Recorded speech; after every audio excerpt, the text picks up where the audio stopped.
writer's cramp.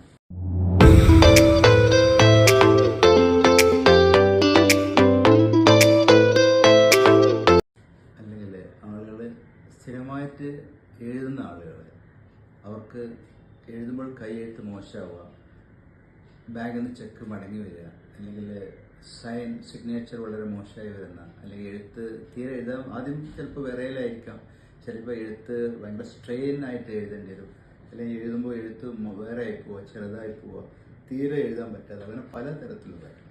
Usually അത് ചെറുപ്പക്കാരിലാണ് കാണുന്നത്, എല്ലാ ജെൻഡേഴ്സിലും കാണാറുണ്ട്. അത് പല ഫ്ലെക്സ് ഒക്കെ, ചിലപ്പോൾ എഴുതുമ്പോൾ കൈ അകത്തോട്ട് വരുന്നതുണ്ട്, ചിലപ്പോൾ കൈ വിരൽ വിട്ടുപോവുക, ഇൻഡെക്സ് തമ്പ് വിട്ടുപോവുക, ഇൻഡെക്സ് ഫിംഗർ വിട്ടുപോവുക, അങ്ങനെ പലതരത്തിലുള്ള അല്ലെങ്കിൽ കോമ്പിനേഷനായിട്ട് വരുന്ന ഒരു പ്രത്യേകതരം അവസ്ഥാവിശേഷമാണ് റൈറ്റേഴ്സ് ക്രാമ്പ്. ഇത് ട്രീറ്റ്മെൻറ്റ് പലപ്പോഴും ബുദ്ധിമുട്ടായിരിക്കും. എങ്കിലും ഇപ്പോൾ നമുക്ക് ഈ അൾട്രാസൗണ്ട് ആൻഡ് EMG ഗൈഡഡ് വെച്ച് ബോട്ടോക്സ് ചെയ്യുകയാണെങ്കിൽ അത് എഫക്റ്റീവായിട്ട് കാണുന്നുണ്ട്.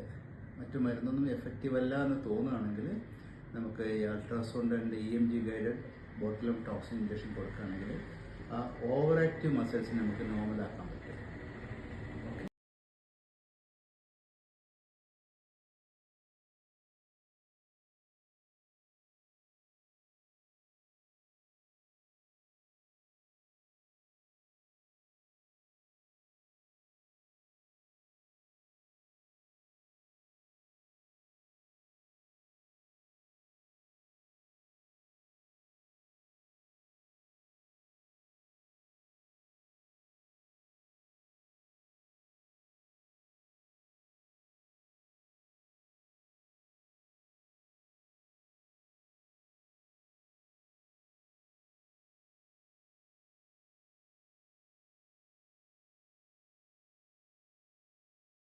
Thank you.